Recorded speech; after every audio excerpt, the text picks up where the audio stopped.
আজকে বাজার গিয়ে হঠাৎ করে এই লঙ্কাগুলো চোখে পড়লো, তাই নিয়ে চলে এলাম বাড়িতে। আর বাড়িতে এনেই বানিয়ে নিলাম গরম গরম এই লঙ্কার চপ। শীতকালে কিন্তু এই গরম গরম চপ সন্ধ্যাবেলায় খেতে খুবই মজা লাগছিল। চলুন তাহলে কিভাবে বানালাম সেই রেসিপি আপনাদের সাথে শেয়ার করি। প্রথমে লঙ্কাগুলোর মাঝে এইভাবে একটা কাট লাগিয়ে লঙ্কাগুলোকে পরিষ্কার করে নেবো, যেভাবে আমি ভিডিওতে দেখিয়েছি ঠিক সেইভাবেই। এবারে বানিয়ে নেবো একটা ব্যাটার। এর জন্য নিয়ে নিলাম পরিমাণ মতো বেসন, বেকিং পাউডার, বেকিং সোডা, আর নিয়ে নিচ্ছি জোয়ান, আর নিয়ে নেবো পরিমাণ মতো হলুদ এবং নুন। এবারে এটিকে ভালোভাবে মিক্স করে জল দিয়ে একটা এই ঘনত্বের ব্যাটার তৈরি করে নেবো।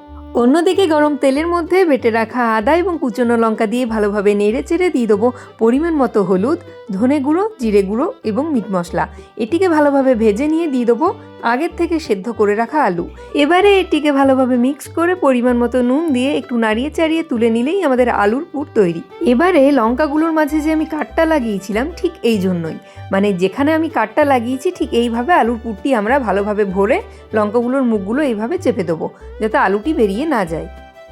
আমি ঠিক একই রকমভাবে বাকি লঙ্কাগুলোতেও আলুর পুরটি ভরে নিয়েছি। দেখুন আমার আলুর পুর ভরা হয়ে গেছে। এবারে যে ব্যাটারটি বানিয়েছিলাম সেই ব্যাটারটির মধ্যে লঙ্কাগুলো ডুবিয়ে ভালোভাবে এই গোল্ডেন ব্রাউন করে ভেজে নিলেই তৈরি আমাদের মুচমুচে খাস্তা লঙ্কার চপের রেসিপি। আপনারা বাড়িতে একবার রেসিপিটি ট্রাই করুন এবং অবশ্যই জানাতে ভুলবেন না যে কেমন লেগেছে আপনাদের রেসিপিটি। ভিডিওটি ভালো লাগলে অবশ্যই একটা লাইক, শেয়ার এবং সাবস্ক্রাইব করতে ভুলবেন না।